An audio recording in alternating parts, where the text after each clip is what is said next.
Hey everybody, welcome to this week's edition of Inside Gaston. I'm Jeremy Taylor. On this week's show, we will be taking a close look at video game violence and the publicity that surrounds it. We will also be getting some great tips on studying as Kim goes to find out what habits students practice to prepare themselves for exams. All this and much more this week right here on Inside Gaston.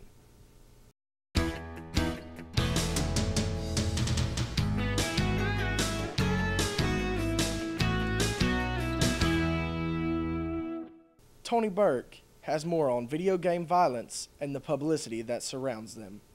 Tony? Children enjoy playing video games, but when the games they play are too violent, it can be dangerous. Children are easily affected by the video games they play. Sociology instructor Brian Bookout offered his expert opinion. Many sociological and psychological studies point to the fact that it creates aggressive behaviors and it does not teach sort of pro-social actions to younger adults. In other words, when they are confronted with situations, they don't act in a respectful manner. According to surveys, 90% of teens say their parents don't look to see if the games they are buying are explicit.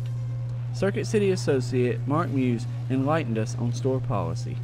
To buy a mature-rated video game, you have to be 17 or older, or you need, if you're not 17 or older, you need a parent or guardian present to verify that they are okay with you buying that video game. If there isn't a parent or guardian with the child, we can't sell the video game legally. As the video game buyers get older and more mature, the only way for the market to survive is to adapt to their demands. Violence in video games is sure to increase over time. The simple solution for a parent is to not let your children play video games you do not want them to play. For Inside Gaston, I'm Tony Burke. Thank you, Tony.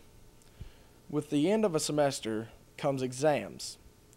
Students here at Gaston have various ways of studying for those exams. Our own Kimberly Fox has more on exam study habits here at Gaston. Have you ever considered that a semester of college is a lot like playing a football game? There's 4 months, 4 quarters, and 4 strategies for success, and you don't want to drop the ball. To start strong, Vice President of Student Services Dr. Atkins' strategy is to get prepared first. Review the student handbooks and success brochure. They are your critical playbooks. Getting prepared also includes plan ahead. Be diligent about going to class and studying, and use their resources. Strategy 2, avoid procrastination.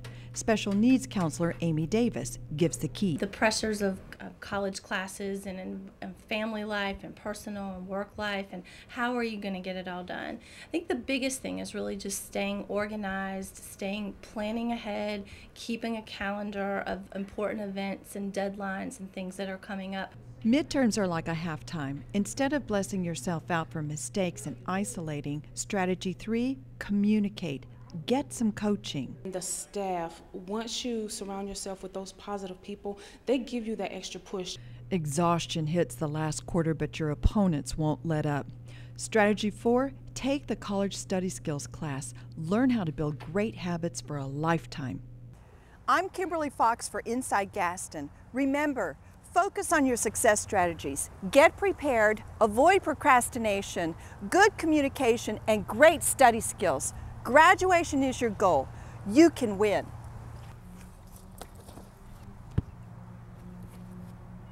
Thanks, Kim. Are we as Americans not eating healthy enough? Our own Vitoua Davis has more with her health and eating study. I'm Vitoua Davis. For this week's edition of Inside Gaston, we're going to take a look at students and their eating habits. During the first year of college is when students gain the most weight, on an average of 4 to 15 pounds, and this comes from poor and health eating habits. According to the Journal of American College Health, 70% of students gain a significant amount of weight between the start of college and the end of sophomore year. College lifestyles are very hectic because students find it difficult to balance academics and their everyday lives. making poor food choices like fried chicken tenders, french fries, double cheeseburgers, and candy will definitely add pounds to your body. College has many temptations because students are free to eat what they want when they want to, and when students gather, it's usually over food. Even between classes, students are stopping at vending machines for snacks and soft drinks. According to kidshealth.org, 3 to 12 ounce servings of soda every day lowers bone density. Eating while studying is a very common way of adding extra pounds without noticing. One way to avoid unhealthy extra pounds is by eating healthy snacks and meals, such as salads and low-fat snacks. Whether you're in a hurry or on a rush, always take into consideration of the things you eat. For Inside Gaston, I'm Vitoua Davis. Thanks, Vitoua. With Thanksgiving just around the corner, students here at Gaston have many different ways of celebrating the holidays. Our own Neil Herriman went out to find out how the students here at Gaston celebrate their Thanksgiving holiday with this week's Man on the Street. I'm Neil Herriman with Inside Gaston's Man on the Street. Today, I went out and asked people what their Thanksgiving traditions were. Here's what they had to say. We eat good. We think turkey, stuffing, get with the family and eat.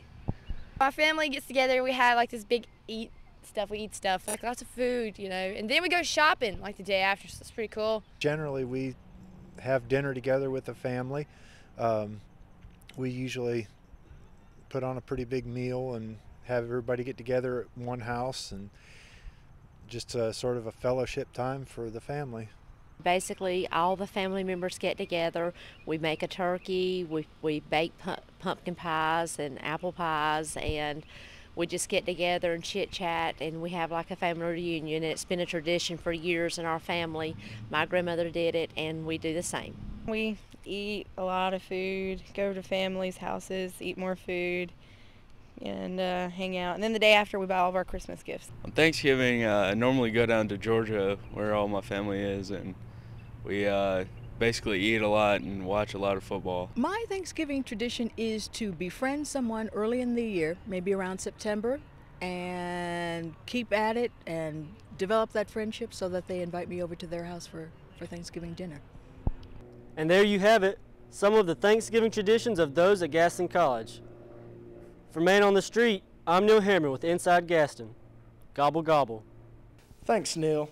And thank you, everybody, for tuning in to this week's edition of Inside Gaston. I'm Jeremy Taylor.